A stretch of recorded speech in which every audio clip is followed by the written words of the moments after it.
Rekan-rekan, kembali bersama saya Regina Anastasia dalam video course Data Analytics in Accounting and Finance.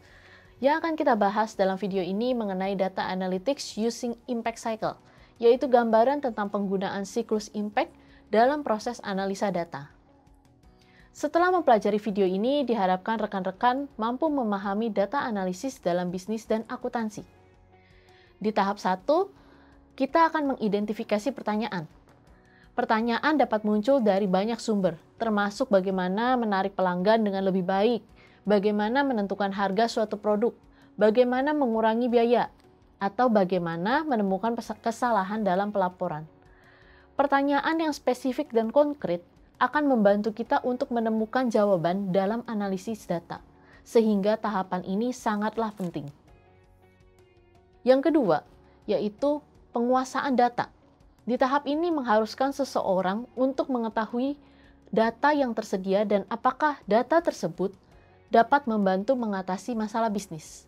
Kita perlu mengetahui segala sesuatu tentang data, termasuk cara mengakses, ketersediaan, hingga periode waktu yang dicakup untuk memastikan data bertepatan dengan waktu masalah bisnis dan seterusnya. Di tahap ketiga, kita akan melakukan rencana pengujian. Setelah data yang dibutuhkan telah siap, kita perlu menentukan pendekatan yang tepat untuk mengolahnya.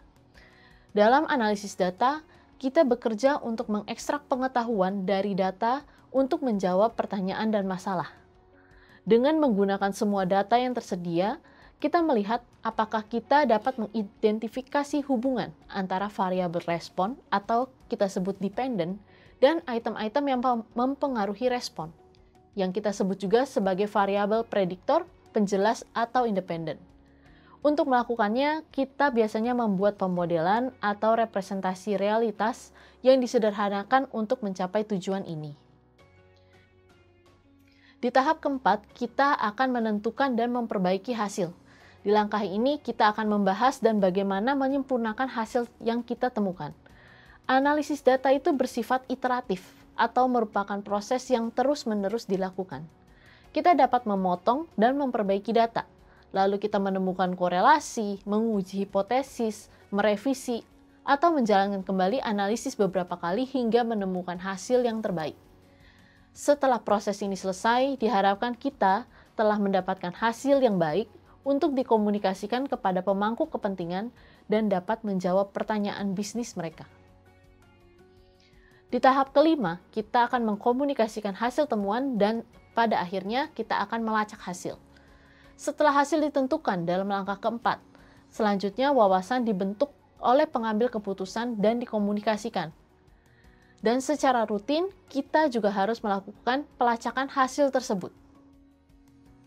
Demikian materi mengenai Data Analytics using Impact Cycle. Semoga rekan-rekan mendapatkan gambaran proses analisis menggunakan siklus impact.